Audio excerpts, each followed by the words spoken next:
Meu nome é Beatriz Brauer e eu vou falar sobre as escolas literárias. Bom, as escolas literárias surgiram na Europa.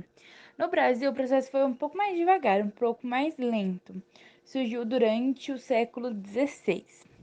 As escolas literárias no Brasil, elas foram divididas em dois grandes marcos, a Era Nacional e a Era Colonial. Esses dois períodos ficaram marcados e separados pela emancipação política do Brasil. A literatura brasileira ela recebeu influências diretas de Portugal. A primeira era ocorreu no Brasil colônia. Foi quando foram deixadas as heranças, uma das maiores heranças para os colonizadores. Já a era nacional, ela foi marcada por características singulares do povo brasileiro. A identidade do país se multiplicava, unindo o que Portugal já tinha com as características do povo brasileiro. Bom, as escolas literárias da era colonial, ela reflete uma influência da literatura portuguesa. Ela é representada pelo quinhentismo, o barroco e o arcaísmo. No quinhentismo, foi retratado todos os aspectos sobre o descobrimento do Brasil. Durante esse processo das escolas literárias foram escritas cartas, crônicas, sermões. Já no barroco, ele foi caracterizado pelos detalhes, pelo exagero e pelo rebuscamento. Para muitas pessoas, o barroco ele constitui não apenas um estilo artístico, mas todo um período histórico de longa data. Já o arcadismo, ele tem como característica principal a exaltação de natureza e da linguagem simples. Agora eu vou falar sobre o romantismo. Bom, o romantismo ele é marcado pela expressão e valorização dos sentimentos, tendo a dualidade entre o amor constante e o sofrimento. A liberdade para criar ganha espaço lado a lado com a fantasia. Uma, o principal escritor dessa época era o Alexandre Dumas. O realismo, ele usa uma linguagem clara e subjetiva. Esse movimento ele critica muito o capitalismo, a valorização extrema do dinheiro. Já o naturalismo, ele possui uma linguagem mais próxima da coloquial. Prega que o homem é o fruto do meio em que vive e que a natureza do ser modifica de acordo com o incentivo que recebe. Agora, no parnasianismo, é uma contradição do romantismo, ou seja, é totalmente ao contrário. Ele busca retratar a realidade dos fatos. Os poetas eles deixam de lado a emoção e as próprias interpretações analisadas de forma mais parcial. O simbolismo ele busca uma série de novos conceitos sociais, como por exemplo a fé, a religião, a crença. Ou seja, tenta buscar a essência do ser humano, a valorização das manifestações espirituais e metafísicas. No pré-modernismo, tinha muita busca por novos conceitos, que marcava por pensamentos convergentes e ecléticos.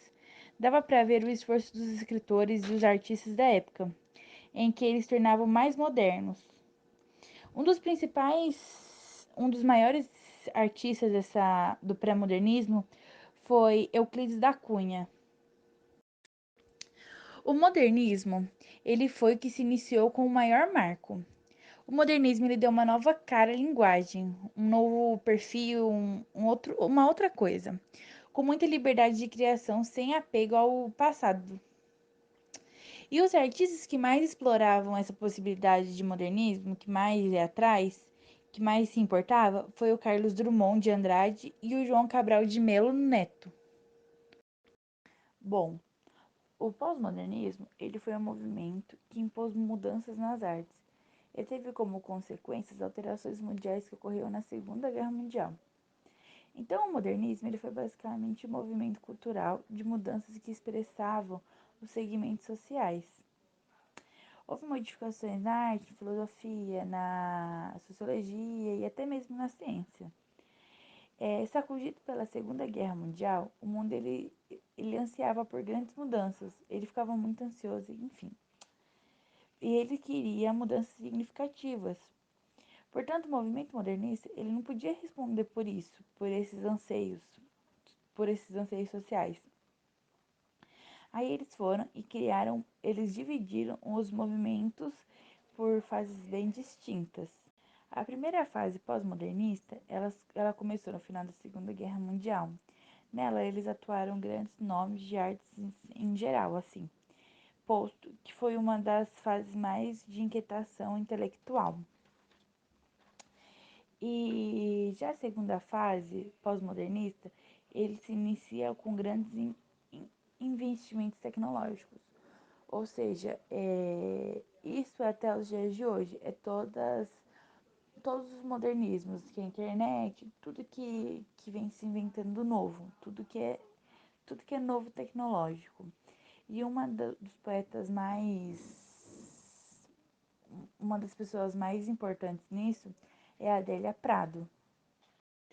Agora eu vou falar sobre as escolas literárias europeias. Bom, as escolas literárias europeias que não chegaram no Brasil, não teve uma repercussão assim, tanto quanto as outras, foi o trovadorismo, o humanismo e o classicismo. Eles teve uma repercussão, mas foi criado lá e não chegou no Brasil. Bom, o trovadorismo ele foi o primeiro movimento dentro das escolas literárias. Ele surgiu com o fim do Império Romano e as cantigas do trovadorismo eles eram carregadas de valores típicos da Idade Média. O humanismo ele valoriza um saber mais crítico, voltado para um maior conhecimento do homem e da cultura. O classicismo ele imita os modelos clássicos do greco-romano. E aqui tá as referências. E muito obrigada a todos.